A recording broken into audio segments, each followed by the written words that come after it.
Pleasant morning to one and all here. Welcome to the 25th episode of Yaniki Tech Talks. India Academia is showing great progress in reaching bounds of glory all around the world. To give us a glimpse of the strides that India Academia is making, we have with us Dr. Praveen Kumar, Mr. Bikash Shah, and Mr. Rajendra Kumar, a team from IIT Guwahati. Dr. Praveen Kumar did his BTech in Electrical and Electronics Engineering from REC Hamirpur. He did his MTech in Energy Engineering from IIT Delhi and further went on to pursue his PhD in Electrical Mission Design from TU Delft. He worked for a decade in an automobile industry in Germany and in 2009 joined IIT Guwahati in the Department of EEE. Currently, he is a professor in the Department of EEE, IIT Guwahati, and heads the e-mobility lab. His, his group's research areas are EV drivetrain architecture, high power density motor design, and intelligent chargers. Dr. Praveen Kumar will introduce us to the lab and work that's been done there. We welcome you, sir. Mr. Bikash Shah received a BTech degree in Electrical and Electronics Engineering from the National Institute of Technology, Arunachal Pradesh, India, in 2014. He is currently a PhD candidate at Electrical Mobility Lab in the Department of Electronics and Electrical Engineering at IIT Guwahati. His areas of professional expertise has been in research and development, innovation, and academy. He has extensively worked in designing, prototyping, and controlling power electronics converters for EV drivetrain and chargers during his PhD. He has also gained expertise in designing intelligent controllers for V2G systems, lithium ion battery electrochemical modeling, simulation and causes of degradation, and charging techniques to meet the target of fast charge along with reduced battery degradation. Mr. Bikash Shah will be enlightening us with the current scenarios of EV charging infrastructure with a focus on both wired and wireless technologies and EV batteries. We welcome you, sir. And next, following up, we have Mr. Rajendra Kumar, who received his BE in Electrical Engineering 2007 from CBSPC at University of Rajasthan, Jaipur, and MTech from IIT Kanpur in Nuclear Energy in 2010. From 2010 to 12, he worked in commissioning of electrical systems in 500 megawatt PFBR while posted in KPDM Kalampakam. He then joined Marwadi University, Rajkot for 3 years. At present, he is a senior research fellow in e-mobility lab at Tripoli Department, IIT Guwahati, and he is working towards his PhD. His research is primarily focused on electromagnetic design, prototyping, and testing of electrical motors for different applications. While working in the e-mobility lab, he remained involved in the designs and development of EV motors, hub motors, medium to fractional power induction motors. Mr. Rajendra Kumar will be highlighting a few things on the drivetrain and its related works. I welcome all of you on behalf of participants and Team Gyanaki. We hope to have an interesting session with all of you here.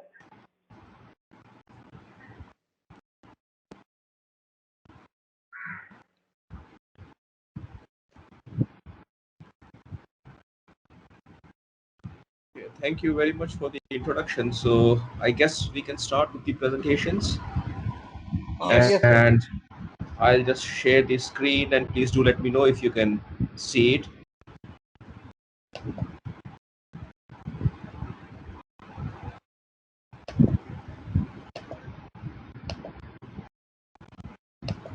Is my presentation visible to you all? It's still coming up, actually. So once it's there, please do let me know. Sure.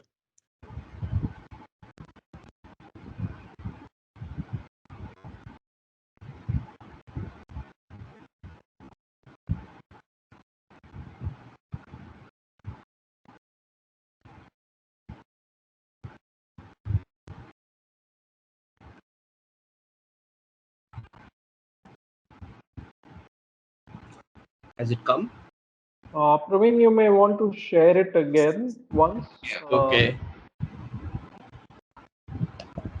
I think, yeah, I'll share it again.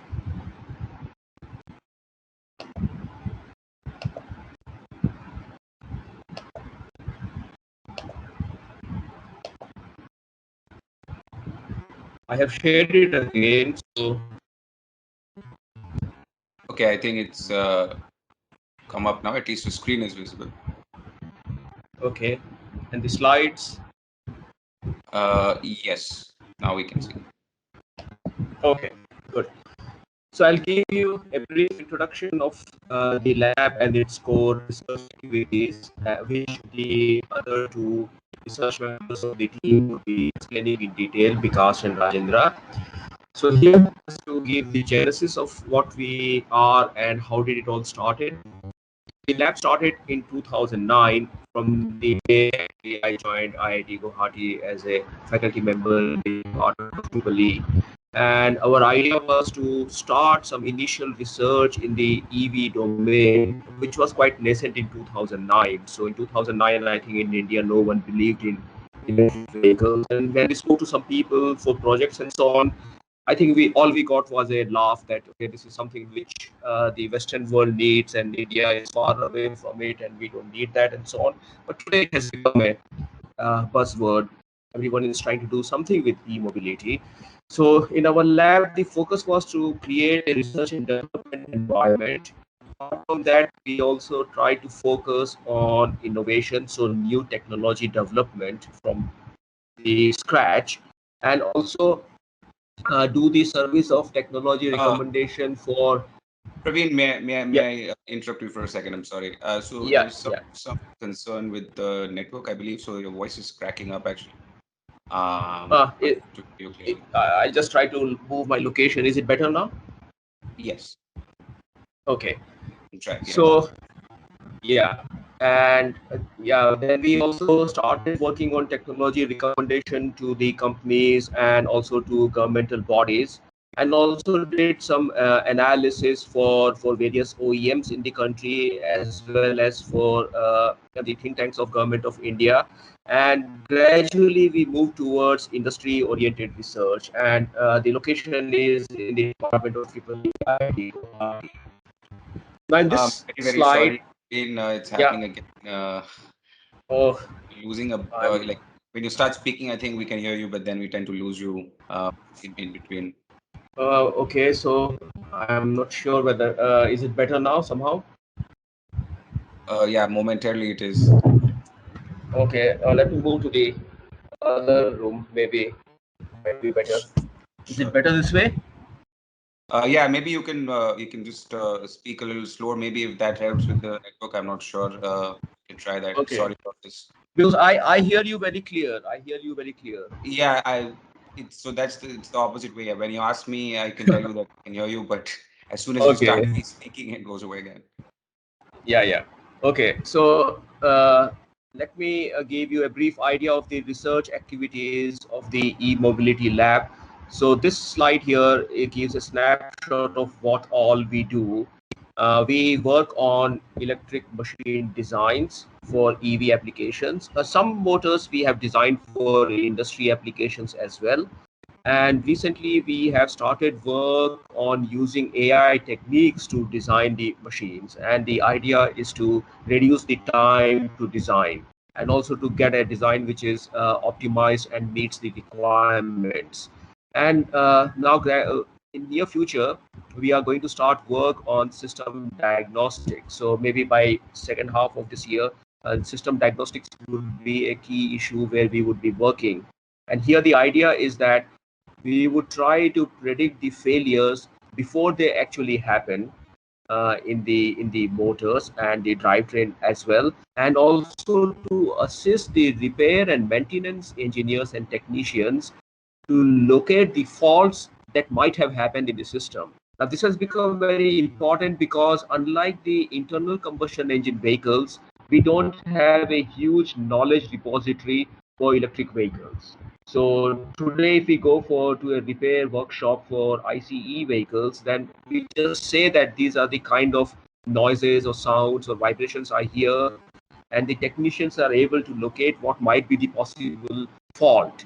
And this is because of the collective know-how that we have on ICE vehicles. But such a know-how is still not available for electric vehicles. So the vehicle itself should give a hint to the maintenance technician that where to look for the faults and so on.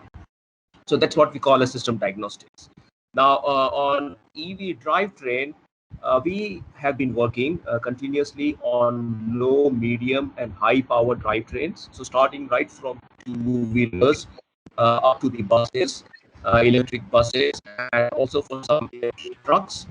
And here again, we are trying to introduce an AI paradigm to design. So, for example, for a given heavy vehicle scenario, like whether it's a city bus or an intercity bus, or is it a long distance bus, for example. So, what kind of a drivetrain would be suitable for a given application, and what would be its configuration, what would be its architecture? So, the initial design and so on is what we are trying to automate and make it more robust using machine learning and AI. Then EV charging system is a very important area where we work. So we work with both wireless power transfer and wired chargers. And we have some small prototypes up to 3 kilowatt. And in near future, we would be expanding the capacity and go to higher power ratings. And then EV charging infrastructure is also an important area of work in the lab where we look into the grid and the charger interaction. And we try to study that if more and more chargers are put into the distribution network of a given city in India, then what would be its impact, the chargers impact on the stability of the system, and how can we make sure that the charging system, charging infrastructure does not disturb the stability of the distribution network. So that comes in the EV charging system, EV charging infrastructure. Then we have another important aspect of study and research, which is EV battery degradation. So here we try to study and look that once we keep charging the batteries and also of course discharging, then how the battery starts to degrade, what phenomena happen in it. And based on that, can we develop intelligent BMS systems, battery management systems, and also chargers which do not degrade the battery much. We look into the fast charging Praveen, or we lost again. I'm sorry. uh, I'm not sure. Yeah, whether is it better now? No, I think, I mean, it's fine at the beginning and then it tends to lose out, I guess. Praveen, Some, definitely please go slower slightly. yeah. It is better when you're slow. Oh, okay.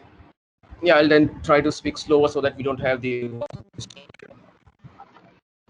So fast charging algorithm is another thing which we are working now, and the reason for that is today everyone wants to get their batteries charged very fast, but then eventually it comes at the cost of loss of battery capacity.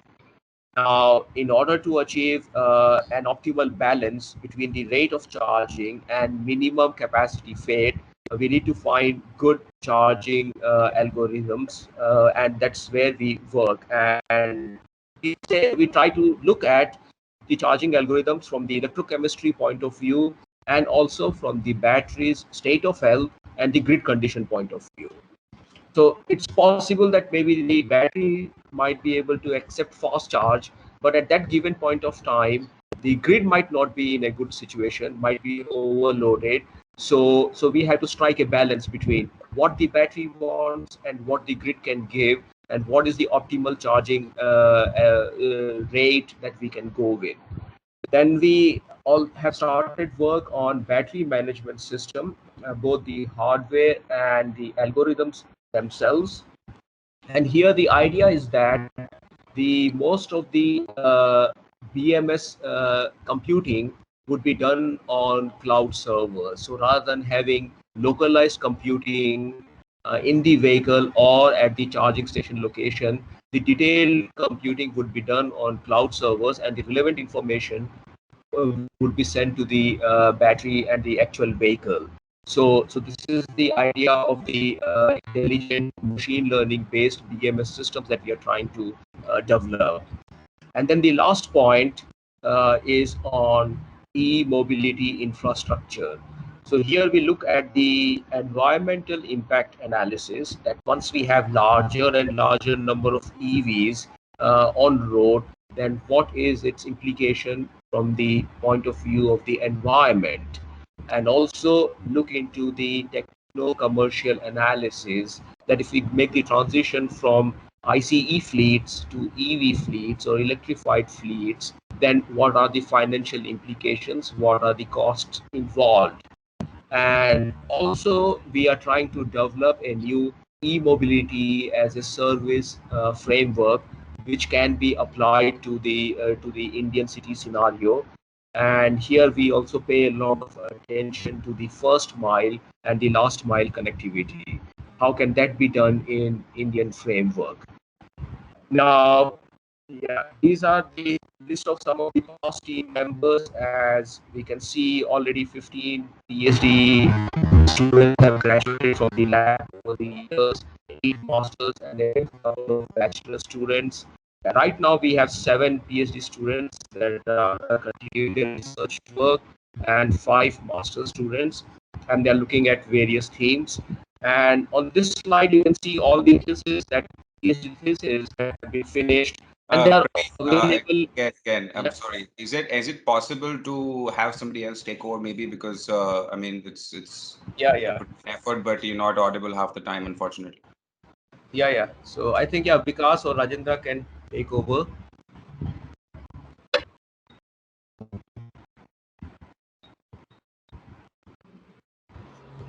Hello, sir. Good morning, sir. I am Rajendra. Am I audible? Yes, you are. Good morning. Thank you, Sekhar, sir, to provide us this opportunity. Is my slide visible to you, sir? Yes, your slide is visible. In e-mobility lab, we design mostly 4 types of motors: induction motors, permanent magnet synchronous motors, synchronous reluctance motors, and hub motors. And apart from these, some other motors are also designed, but these are the motors which are extensively used in market. And that's why most of our design consists of these 4 types of motors. So, to design the motor for an EV application, uh, we need some primary specifications. These 7 specifications are required as an input, and these specifications are determined from the drive cycle data, as it is shown in this graph. So here are 2 plots.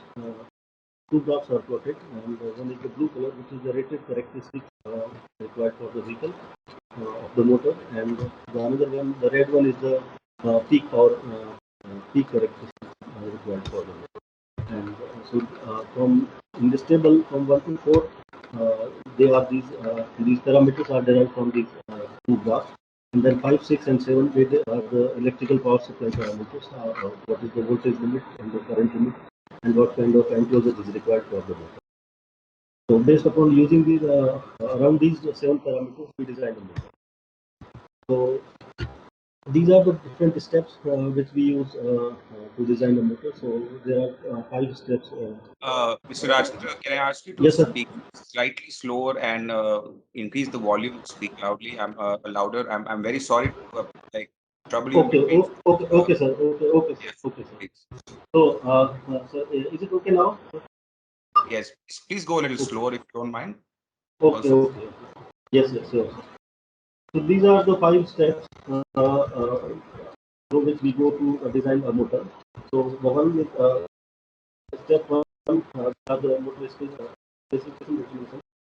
And then this is step 1, which is complete with using the drive cycle data. And then we find the equivalent circuit parameters which can provide which comply to this step 1. And then we have to find out the motor geometry parameters. And step 4, we do this FEA analysis of this motor geometry.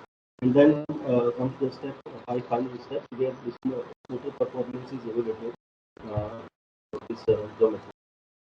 Sir, Mr. Rajendra, we're still having trouble. I'm sorry, we're just not able to follow what you're saying.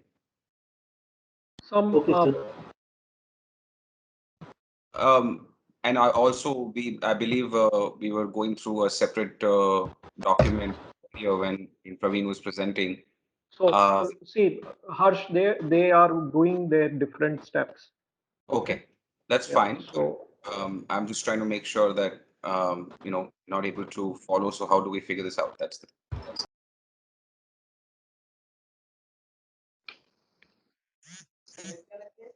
Uh, Can you Hello. try it, please? Yes, sir. Am I audible now? Yeah. Okay. So these are the 5 steps which we follow to design a motor. So these are the common steps for all these 4 types of motors. And here this performance evaluation, we may see that this geometry parameter estimation, it is an iterative process, and which is linked directly to this performance evaluation. If performance is not made, then we have to retune the motor geometry. So what are these performance parameters? So from input side, from our motor's output side, we check this required mechanical characteristics of the motor, and from input side, with the current power factor, they are met to this required parameters. And then we have to find out the motor efficiency, and which requires the loss estimation. And so these are the different. Here you may see that in the loss estimation, there are 3 different types of losses: Joule losses, mechanical losses, and magnetic losses. So in these 3 losses, these magnetical losses, they are more critical. They cannot be measured directly. So for them, and they are very much depending upon this motor slot shapes. So here, 2 different motors are shown, which were designed in our e-mobility lab, and here 2 motors of different slot shapes are given, and we can see that these area flux densities of these motors vary very highly, even though the number of slots and outer dimensions of the 2 motors are same.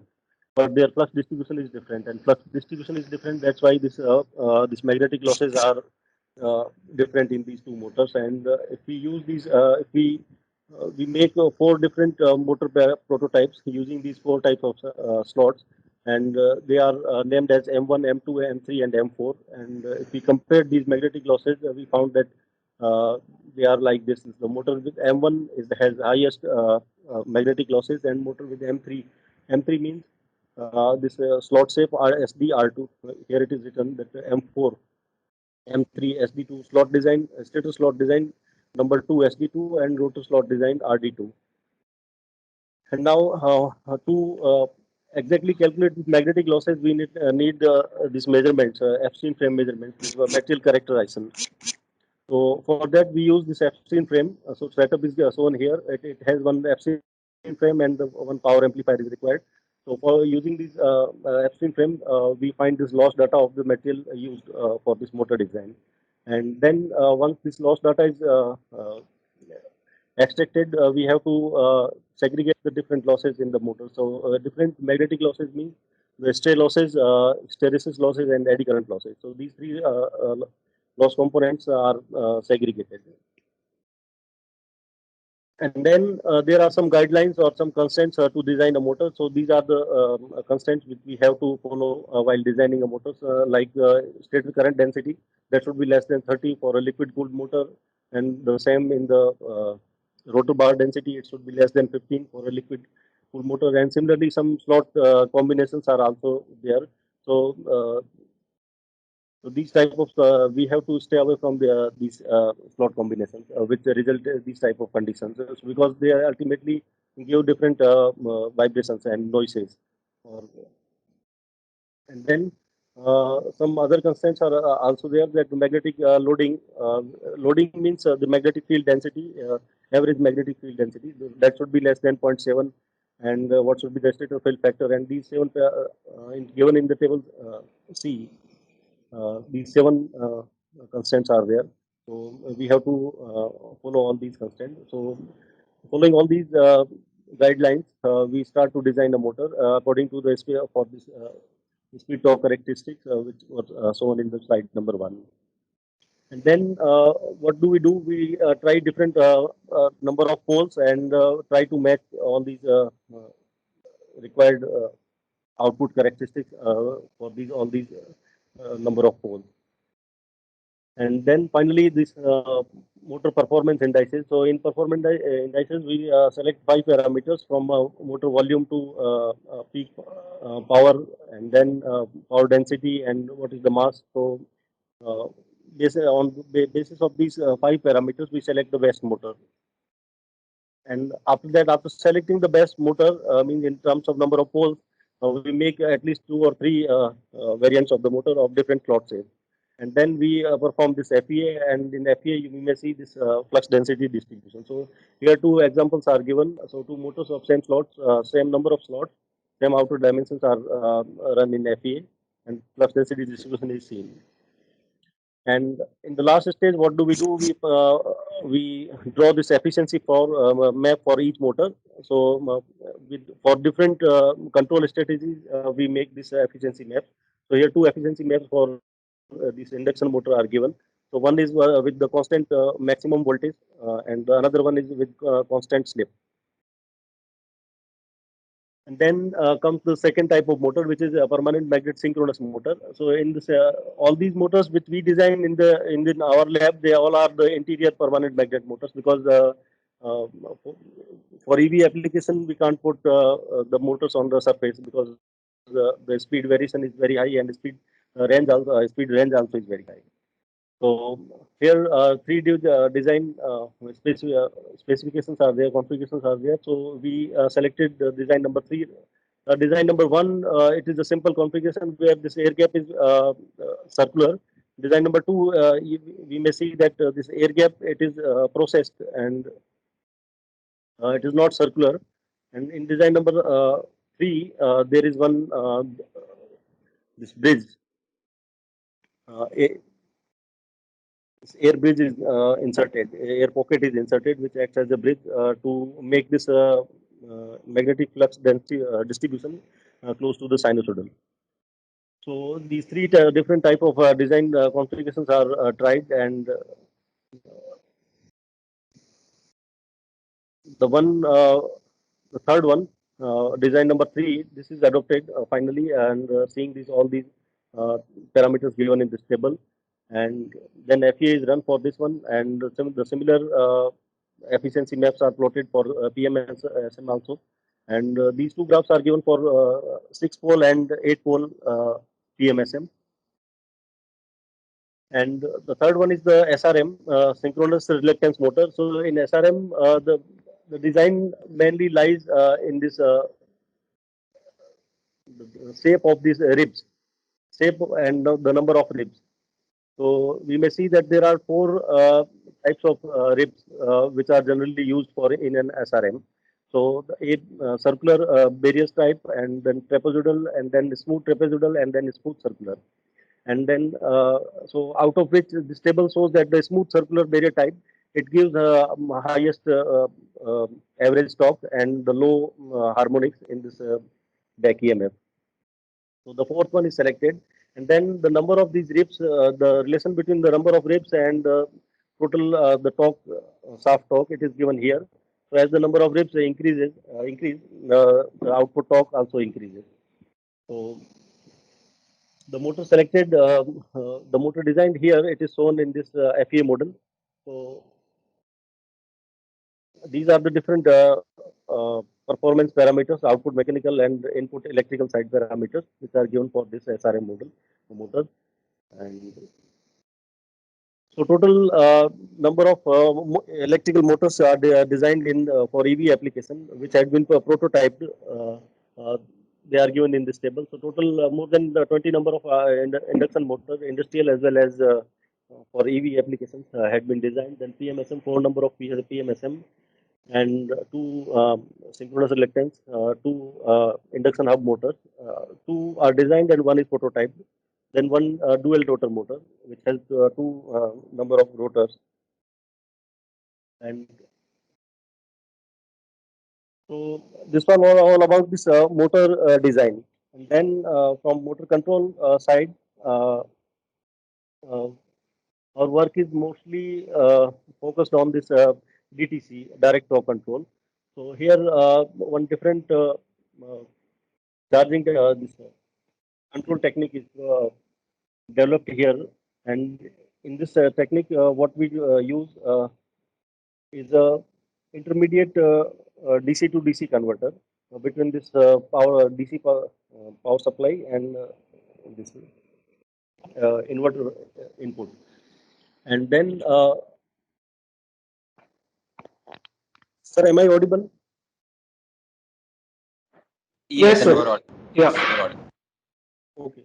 Okay. So the use of this intermediary DC to DC converter, and the second improvement which we implemented here, is the expression-based determination of DC link voltage.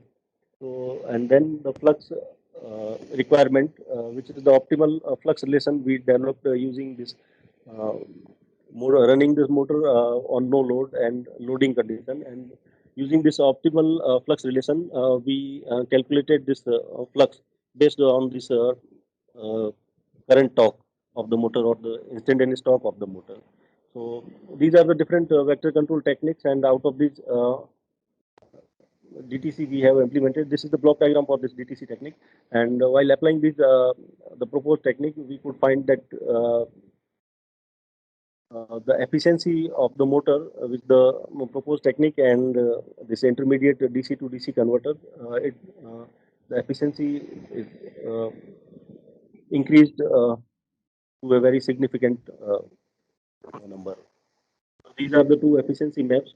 The map A is shown without this intermediate DC to DC converter and traditional DTC, and map B, it is with the intermediary this DC to DC converter and with the proposed this optimal flux technique.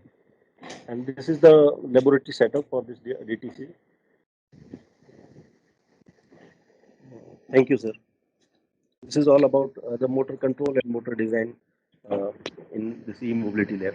And apart from this, other motors, hub motors, and their control, this, this portion has not been covered in this PPT, so because that is under publication. So, Thank you, Dr. Kumar. Okay. Mr. Vikash. Can we, Shekhar, is it possible for us to pause for some questions related to motors before we switch to the next topic? Yes, sure. Yeah, we can do that. Yeah. Okay. I'm going to switch to the audience because there are a lot of questions there. So I'll call out a name and you can ask your question directly. Okay. yes, sir. Just give me 1 moment.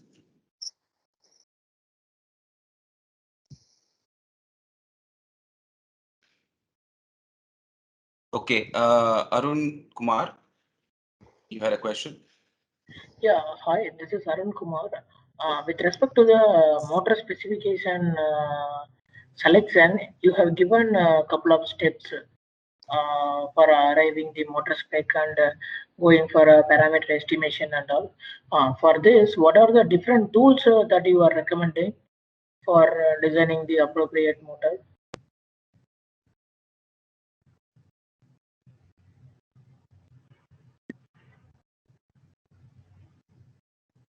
Hello? Rajendra, sir, you are on mute.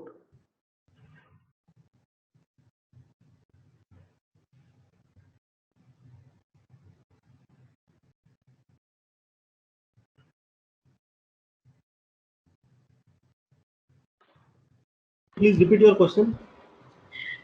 My question is, he has mentioned a couple of steps.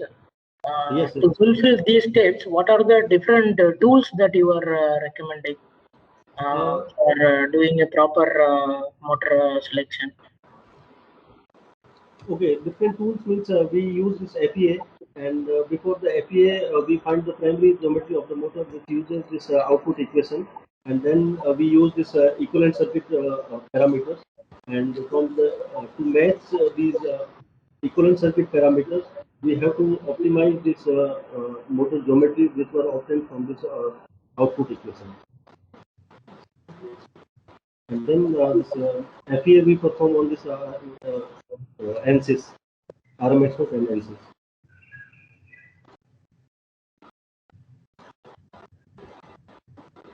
Okay, okay, thank you. Thank you. Okay. All right. So I see Milind has put up his hand. Milind, go ahead. You had a question.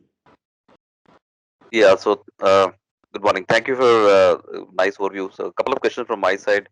Yes, sir. Typically, what is the time that it takes to make one prototype? Say, or I mean, quantity is immaterial, but say like 40 kilowatt motor, what is the time it takes from concept to prototype?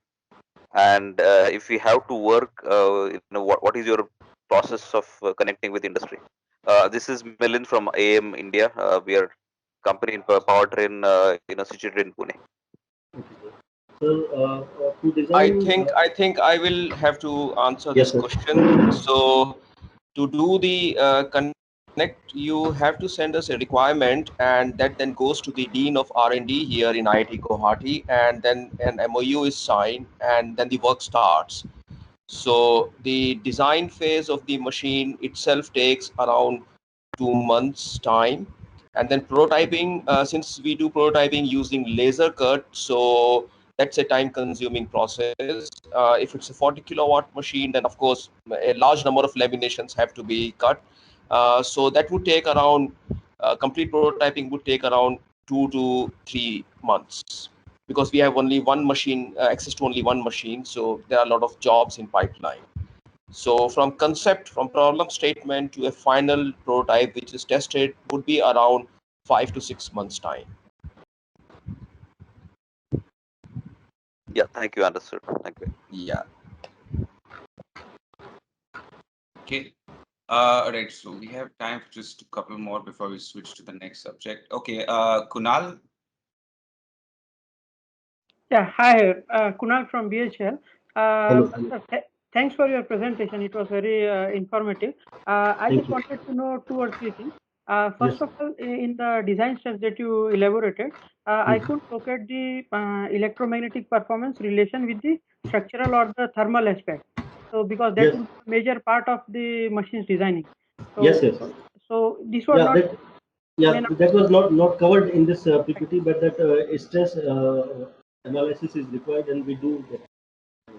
But that is not covered here. But thermal is required. Yes. Is that done in conjugation with this thing, or once this is completed, then you do that? No, we do this for last final 2 or 3 design finalized. Here you may see that these 2 designs are finalized. So for these 2 designs, we will be proposing. Fine. So one more thing. In this also, I couldn't find the inputs that were given by the controller. So it will directly affect the performance of the machine. So Yes, if you take a steady state voltage and current, the result would be totally different as against converter or inverter fed machines performance. So how Yes, do sir. you take care of that? Do your customers do provide the details of the inverter? Yes, they are provided in terms of this input side harmonics and what will be the voltage harmonics from input side and what are the filters they are provided. So on these. Okay, fine. So input side harmonics are provided by them. So harmonic and what type of filters they use. So to that. okay, so details of the inverter are also provided by them. So do they provide a prototype inverter to you for simulating the actual machine? No. Just these number values in number. Fine. Okay. Thank you. Thanks for your presentation. Thank you. Okay. This will take a last question. Bharat, I'm sorry. Yeah, thank you so much, guys, and so happy to know that IIT Guwahati is doing such a fantastic work and has this futuristic lab which will do a lot of good to India. I have 2 interlinked questions, if you can help me understand. The first is the role of motor in the regenerative braking. If you can help us understand how does that work. So many of us are not really technical people, but however simple you can make that will be good. And secondly, I think the conception or misconception, as you may say, is that people think that when you brake, the power is generated. But while my understanding probably is that it is that lost power is being recouped and there is no fresh generation, because while braking already some power is getting lost, which you had pumped in earlier. Is this understanding correct? And maybe you can help us understand this, that will be really helpful, and the link of motor with the regenerative braking. Thank you. So this power is already there in terms of this inertia of a moving vehicle. So we have that F times V. So that power is already there. So once so it is the power is stored That means the energy stored after MV square, that only being converted to this braking. Some of its part is wasted in braking, which is dissipated as heat. Right. So just wanting to understand. So basically, while accelerating, we are giving the power. Yeah. Yes, sir. Yes, And that power would have lost Mhm. totally if the brakes were applied. Yeah. But because of this good concept of regenerative braking, at least some of this lost power is recouped, right? There is no fresh generation. Is that concept not correct? at all. Yeah, yes, sir. There is no another fresh generation. But the same after MD square, some part of it is recovered, and some part get dissipated into the heat as a heat Huh. when So we can you apply help us the understand, friction. sir, how much is recovered and how much is lost? Okay, If sir, there is that's any totally. sort of formula around. No, there is no formula, and so many other factors also depend. It depends upon the size of motor also, and also the speed at which we are recovering. At very low speed, it is not possible to recover that this power. So if the speed is high or some acceleration is very good, then only this deceleration is very good, then only we can recover. And for small power motors, it is not that much efficient. For higher motor, I it is good. Yes. I think I'll just have to add there. So the best recovery that you can have is around 12 to 15%, not beyond that. Oh, I see. Because many of these EV users, think that if they brake, there is some. No. Because we So have that's to a misconception. understand. Exactly. Yeah, because Exactly. we have Which to is what. understand that if we do regeneration, then it's only one motor which is trying to brake the vehicle. Whereas when we apply a brake to a four-wheeler, then the brakes are applied to all the four wheels. So we have to take into account the stability of the vehicle as well. So it's not just the motor which would brake the vehicle. The mechanical brakes are still there. Motor just recovers a small fraction of it, 12%, at best 15%, not more than that. Sure, that's so helpful, Rajendra sir. Really appreciate that. And also, does design characteristics have anything to do with what sort of regenerative braking one needs to have?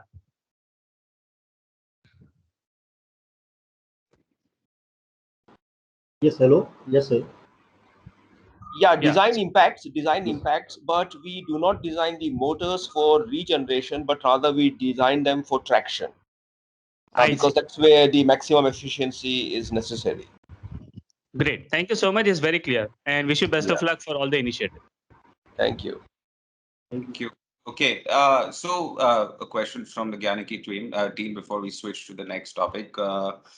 So, I mean, in all your research and working with OEMs and how you're engaging with them, I'm sure.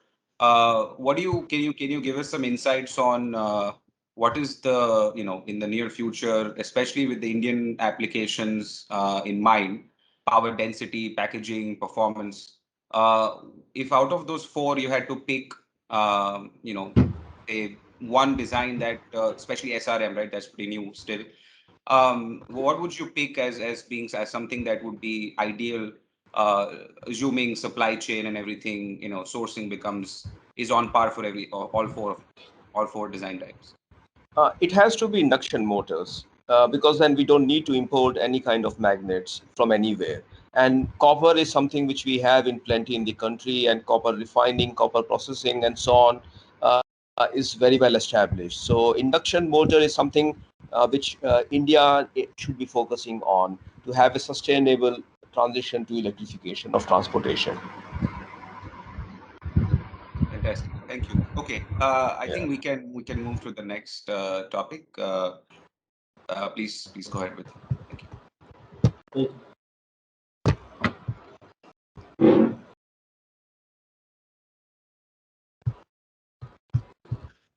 Yeah, hi everyone. I'm Vikash.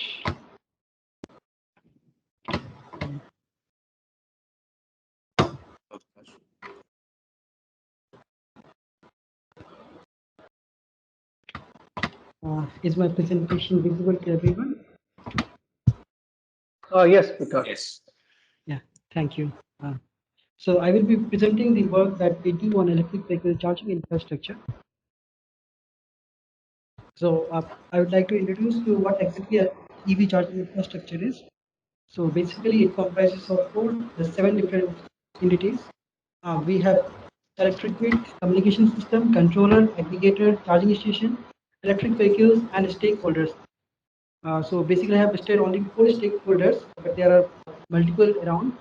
So figure 2 shows the schematic of basic electric vehicle charging infrastructure. You can see different entities that are communicating with each other, and this communication ensures that the V2G or the whatever services that we provide in the electric vehicle charging infrastructure that are done very well.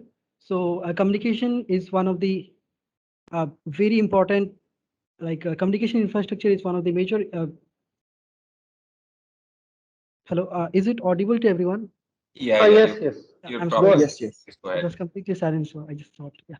So basically, the communication infrastructure ensures that the operation of this vehicle charging infrastructure is to the optimal. So we have other entities as well. We have the controller. This controller ensures the right amount of power that is to be exchanged between electric grid and the electric vehicles. What happens when the electric grid is in peak load hour, it is not able to supply more power towards the charging station, because if it supplies, then it has to cut out the uh, main load that are connected. So to avoid that, we will have to design a controller that actually controls the right amount of power that has to be exchanged between these two. Then we have the aggregator. This aggregator aggregates, basically divides the right amount of power between different entities that are connected to the electric grid in the V2G system. So overall, this whole thing, in this we work on uh, each and every entities, and these entities I will be explaining to you in detail. So this is a basic diagram in which I'm showing what are the different segments that we work on. So in EV charging infrastructure, we work on communication, controller, chargers, and battery degradation. In communication, we have worked on designing the infrastructure of the EV charging. Then we have also worked on error correction and error detection and correction. Basically, in controller, we have worked on two different types of controllers, conventional and intelligent one. Intelligent means they are having the AI and ML techniques integrated in this controller. Then we work on both wired and wireless charger. We have looked into perspective of both electrochemical as well as electrical battery degradation. Speaking on individual topic in quite brief, first I will be speaking on communication system on EV charging infrastructure. So when we see this, I have already spoken about the requirement of communication. Each and every entities need to communicate to ensure that the operation of this infrastructure is done very optimally. So in this infrastructure part, what we have done till date, we have analyzed what is the impact of this communication system on the grid node voltage when we have multi-charging station connected at only one node, and what happens if this multi-charging stations are connected at multiple nodes. Quite this second scenario is quite more often, and actually the real scenario in which this multi-charging station will be connected at multiple nodes. So this for this, what type of infrastructure, communication infrastructure should be there? So these things have been modeled at our side. And what are the different parameters that we have studied for the corrections and error check and correction? So first one was the bit error rate. Then what is the change in the bit error rate, effect of the bit error rate on the controllers? Then we have also analyzed how this timeout of the data that is being transmitted from the sending end affects this operation. Timeout is basically when the data packets are sent from the sending end, there is a fixed time to reach to the sending end, receiving end basically. So if it reaches on time, it's okay. If it is not reaching, then we consider that either the data is lost or data is corrupted, and we leave that and we move forward to the next. So basically in between, if one sample is lost, the controller is not able to perform or take a very good decision. So this timeout is a very important parameter. So we have analyzed that as well. And we have also looked into what will happen if the number of EVs are increased. When the number of EVs in a charging station are increased, the communication channel is increased. So there is a possibility of collision of packets in the communication. So that also we have looked into. Figure 4 shows a basic like a process that we have done in the communication part. So we have what we do is basically we look into the different requirement of parameters at the controller end. And based on that, we design a sensor network. Based on the sensor will take the analog data and convert into a digital data. It's done in a IEEE 7.754 single precision floating point format. From that, it is converted into packets, appropriate packets based on the communication channel, and it is transmitted. And at the receiving end, the same process is reversed. So this usually is the what we have. In this way, we have actually worked on the communication part. Then we have worked on the controllers. So in controllers, as previously mentioned, we have worked on conventional as well as intelligent controllers. So figure 5 is showing basically the control architecture and what are the different signals that can be communicated in a V2G system. So from the grid side, we will take the node voltage, and there are other as well, phase angle and to calculate the active and reactive power. So there are other parameters as well, but these are the least parameter that we have to consider when we look into the control architecture. So first we developed a model, V2G model that was actually designed based on the real-time data that we collected from the Guwahati grid. So actually a section of Guwahati grid, a 33 kV system. From that we modeled a V2G system. For that V2G system, we developed our fuzzy logic controller. This fuzzy logic controller was used because we need not model the complete mathematical equation. We need not use the complete mathematical equations to solve it. Rather, it is based on the knowledge base. If I know how the system need to perform, I can use this fuzzy logic controller, and it is a real time. It can be implemented easily in real time system as well, and that's how we first look for the fuzzy logic controller. And I'm proud to say that this fuzzy logic controller for V2G system was first developed in our lab in around 2012. And then next, I took this work and I moved forward to analyze what is the challenge, what happens if the sampling rate at this charging station and as well as the node volt, I mean the grid side is different. What will happen on the performance of the controller? So the sampling rate is actually a major factor, because if we look into the present scenario, it's very difficult that any standard is being set, and it's quite obvious that different users or the service providers will have different types of ADCs, and it's going to sample in a different way. And obviously the communication channel is also going to be different at different locations. So there is a huge possibility that the sampling rate is going to impact the actual operation of this controller. So this was also studied, and we proposed different changes in the existing fuzzy logic controller. Then there was another challenge in the communication thing itself. The data may be erroneous or may be lost. So what will happen? I previously told that if it is lost or erroneous, then the controller will not be able to perform well. It will consider some dummy data and make some wrong decisions.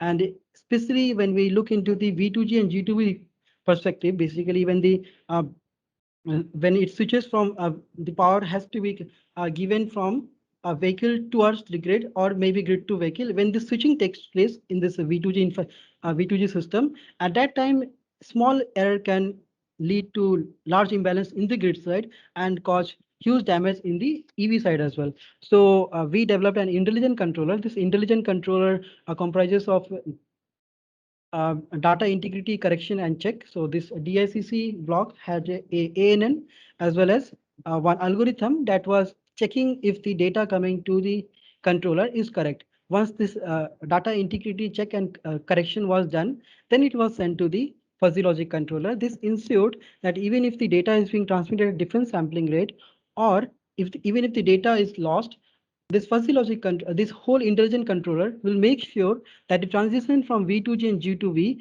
or the decision of the power to be transmitted from the grid towards the basically the exchange of power, is done very smoothly, and the right amount is being calculated by the controller. So this was the work that we did in the controller, and then we moved then we have work on the chargers. So in chargers, we are working on wireless as well as wired.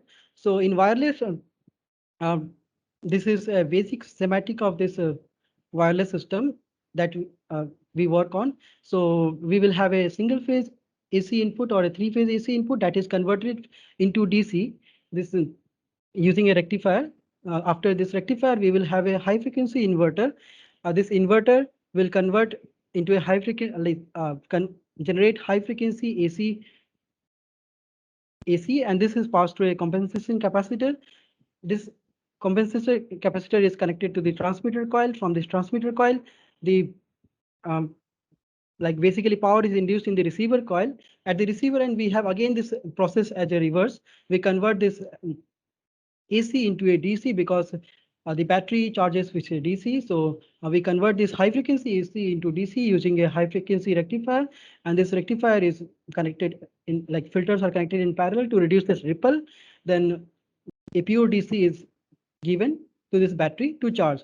And when we go into a closed loop system, then what will we will be having a sensor network at this secondary side, and this sensor network will be transmitting data to the appropriate controller to control either the primary end or the secondary end.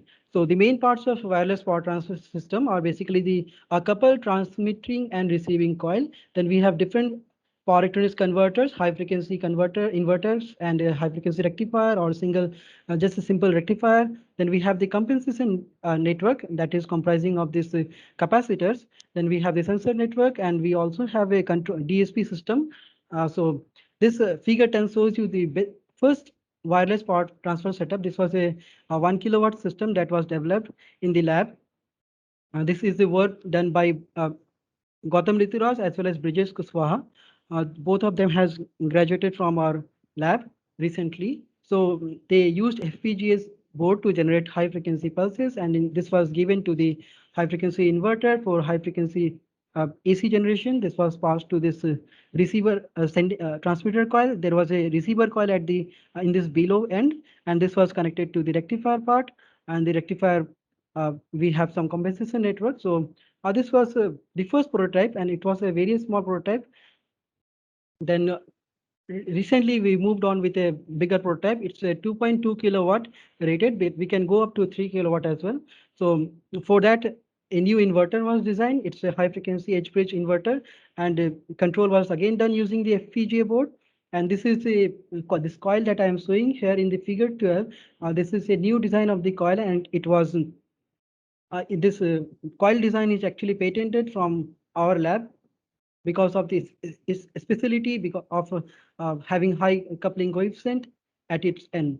And then we in wireless power transfer, there is another great issue of the EMI EMC. So and loss of flux linkage losses. So to reduce that, we use this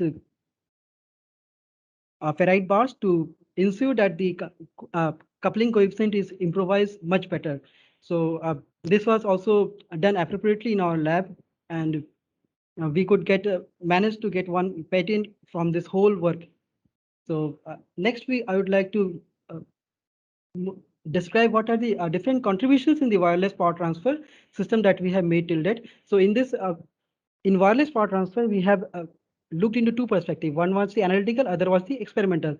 In analytical, we have developed different analytical models, and in experimental, we have worked with the different types of coil design and its design algorithms, as well as the systems whole wireless power system. So in analytical system, we have developed a how we can calculate the mutual inductance of coil system without magnetic field. Then we have developed analytical model to calculate the mutual inductance for coil system having magnetic field of finite permeability and infinite dimension. We have worked on mutual inductance for coil system having magnetic field of finite permeability and finite dimension. We have worked on variation of electrical parameters of SPA compensated wireless power transfer system during different misalignment. Misalignment is one of the major concern in when we work with the wireless power transfer. Then in the experimental, we have done. We have looked into the ways we can increase the coupling coefficient. To do that, we have first analyzed what is the impact of coupling coefficient in the transfer of power from one transmitting coil to the receiving coil. Then we have developed a unipolar coil arrangement method for improving the coupling coefficient without ferrite material. Then we work with the ferrite material. So whole this 8 works in this wireless charging has led us to different patents and multiple publications. by Gautam Rituraj and Brijesh Kushwaha. So moving forward, I would like to introduce to you the wired charging system that we are working on this lab. So in wired charging system, I am just showing a small 2 kilowatt experimental setup in our lab. So you can see here it's designed in three stages, three different modular stages. Basically, in the lower stage, we have the AC to DC converter stage. Then in the second, we have control DC to DC converter stage. And third, we have the sensor circuit and the DSP. The DSP is being controlled using this control desktop. And we have another monitoring system. So in this monitoring system, we are working with different parameter estimation of the battery as well as ensuring that the whole charging become quite smarter than what is existing right now. So what we have done, what our aim is to integrate the online parameter estimation while charging and use the estimated parameter that we like state of charge, impedance, capacity, and the cost in the changing the like a type of charging to be used by the charger. So we have implemented basically 5 types of charging technique. Basic one is the constant current, then we have the constant current, constant voltage, then we have pulse charging without discharge, then we have pulse charging with a stepped current and without discharge, and then we have the pulse charging with discharge. So while performing all this type of charging, we are able to estimate the parameters of the battery. So what actually happens when we are able to estimate the parameters of the battery, we are ensuring that the charger will act appropriately to ensure that the battery degradation is reduced. So with this, we have taken 2 different approaches. One is the electrical and the electrochemical approach. So in electrical approach, we are working with the electrical equivalent circuit models of the battery. So with that, we are trying to control the charging current. And when we look into the electrochemical part, then it's a very different perspective. So in electrochemical perspective, we are working with the Doyle-Fuller-Newman model to model what is the to find out what the performance of the battery is at different charging when different types of charging techniques are implemented. So this work is actually in progress. So I am not able to it is in process of publication. So I'm not able to show you the actual figures that we have worked out, but I'm using some of the figures from other papers which are in the same directions of what we have done. So this figure 20 shows the basic whole life cycle of a battery. It's first battery is being designed.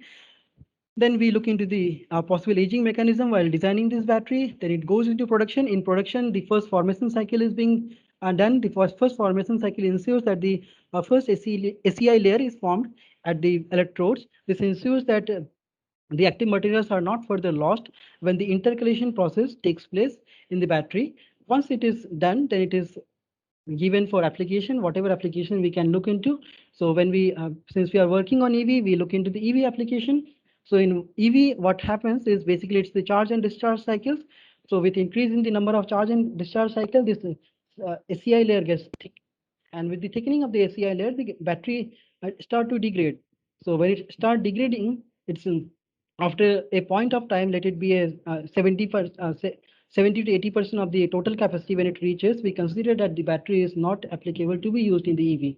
So then we move forward to look forward to of using the battery for the second life. And second life application is basically the different type of energy storage application that we can look into. That can be based on the renewable energy storage, or that can be into setting up a very big megawatt energy storage system for giving backup to the grids. So this second life application is, you can note that in first life application, SEI thickening is only the major concern.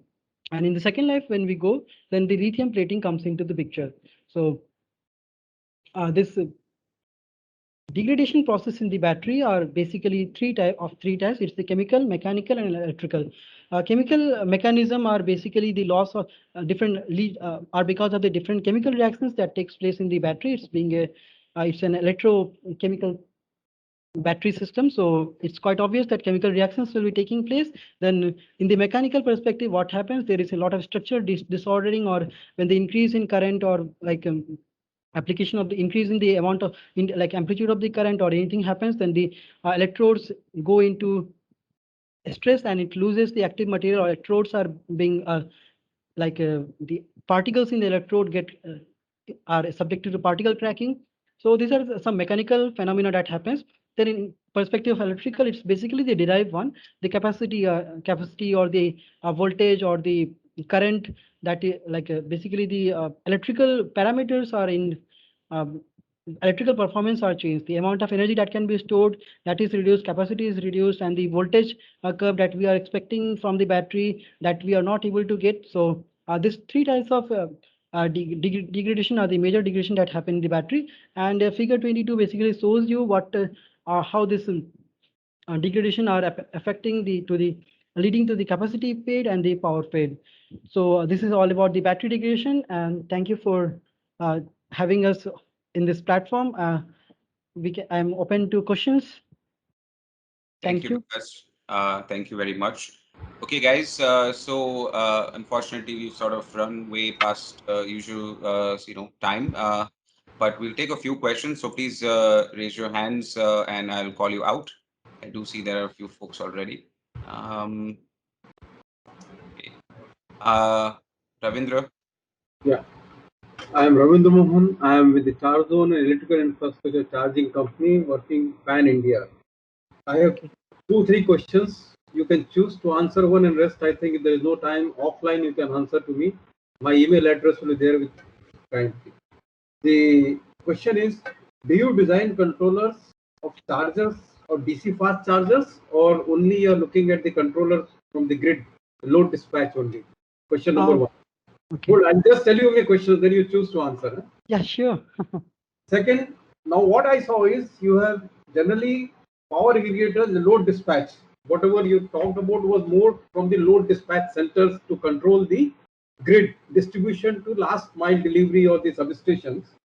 Now, do you have something that which can also control the charger power? See, charger is 150 kilowatt. There are 100 of this connected. Based on the last mile, that is the substation capacity of the transformer, will you able to tell this 150 kilowatt? Battery may ask for 150, but is only allowed to give 100 kilowatt. Okay. Do you have that sort of algorithm developed? The third is, when you talk of the communication with the grid, have you used the standard protocols which are in EV domain like OpenADR or IC223061815, or these protocols have been uniquely developed by IIT Guwahati? Fourth question is, any work that IIT Guwahati has done on the second life of the batteries? Any proof of concept is done, or are you open to do a proof of concept with us? Because we are operating the charging for about 1.5-2 years in India, pan-India. We do have cases where we could be looking at second life of batteries and more on the battery storage, because when this charging infra goes to rural areas, there is power shutdowns. So from that battery storage, if any work has been done, these are the 4 questions. You can choose to answer 1 or 4 depending on the choice and what the facilitator can allow us. Thank you, Ravindra sir. It's a wonderful question that you have asked that covers actually all the perspective of work that we do in the lab related to electric vehicle charging infrastructure. Yes, we develop controllers that are basically in the load side of the grid side, and we also work on the controllers in the electric vehicle charging infrastructure charging side. That's the DC fast charging that you are speaking about. This work is actually segregated in all these segments. So first we worked on this controller for the V2G system, then we worked in the controllers for the charger side. So if you say that are you working, then yes, we are working. We haven't designed any new communication system. We have used the standard IEEE standards of communication protocol that are already defined in our work. So I think we have actually worked on all this perspective, and the only perspective that is left as of now is working on the second life of the battery, and we are actually open to work on the second life of batteries, and we are highly interested to work because we have also few batteries which can be which can be used basically to for the second life. And I would like to request Professor Praveen to add more in this. Yeah, actually we have started discussions on second life batteries internally because there is a lot of demand for that, especially for renewable energy storage. So yes, that's an area of interest for us. So how do you think we can proceed on this area? Maybe you will have to give us a problem statement, and then as I said that we will be internally discussing it and sending it to the R&D office of IIT Guwahati, and from there on the project is finalized and the execution starts. So do we get this email address and all on your website, or you like? Yeah, you can get all the email addresses, so that's not a problem. And moreover, we'll be sending it to you, all the contact details. Okay. We'll just type it in the chat box. Okay, good. One question: just when you say you have used IEEE, have you used OpenADR or some other standard for IEEE for this communication? Ravindra sir, we have used like a few data formatting standards we have used. So it was IEEE 754 single prison format. Then we designed the Wi-Fi as well as the we worked with the optical fiber standard communication protocols. So this was used. More details of this work was done by Dr. Krishna Pawan Inala. So he has left the he has already graduated. So what we know we could communicate to you right now. This is what we have now. Can we engage to discuss more about this? Because today it is not a problem in Indian grid because there are very few EV charging stations across India. But in foreseeable future, this is going to be an issue, and then there has to be some standard. Otherwise, each of us cannot write our own software, and then it cannot be manufactured. Yes, that's actually good thing Okay, that we can talk on it offline on that. You can engage. We can engage and see where are we and whether what you have done is actually industry friendly. Can it be converted into a proof of concept in terms of application to industry using the which can work in conjunction with OCPP 1.6 protocol, which is on which the chargers are communicating to the outside world. Yeah, sure, sir. We can have. All right. Let's see if we can take one last question before we close out for the day. Thanks, Ravindra. I think you guys can take it up post the session. All right, Dr. Sudhir, would you like to speak up? Yes, I have a question to the team IIT Guwahati about CS as a startup. In case we have already, decided upon the kind of motor, controller, BMS, and all the entire system for two-wheeler, and we would like to get the entire set tested at IIT Guwahati. Is that possible to actually know what is the output that we can expect, and then possibly some improvement can be done?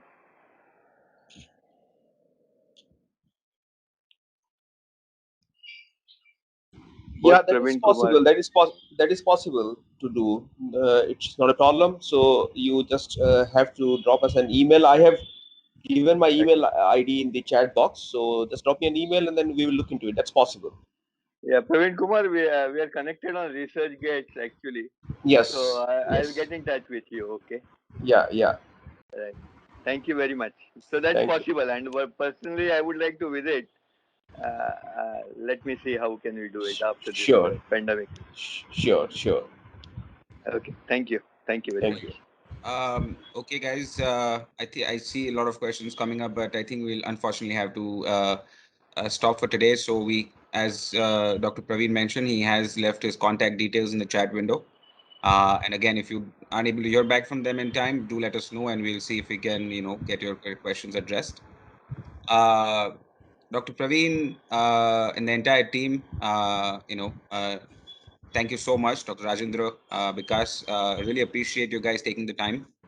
And this level of detail that you shared with us today is something that we, rarely see. So we really appreciate that, and you're taking the time. And we hope that we can keep in touch, and wish you all the best for your future endeavors. Thank you. If you'd like to share anything with us, before we close out for today, please go ahead. We would like to thank Janki for giving us this opportunity. It's good to interact with people and to showcase the capabilities of the lab. So thank you very much for the invitation.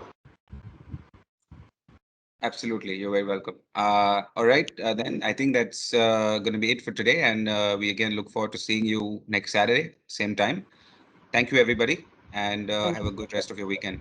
Bye. Thank you.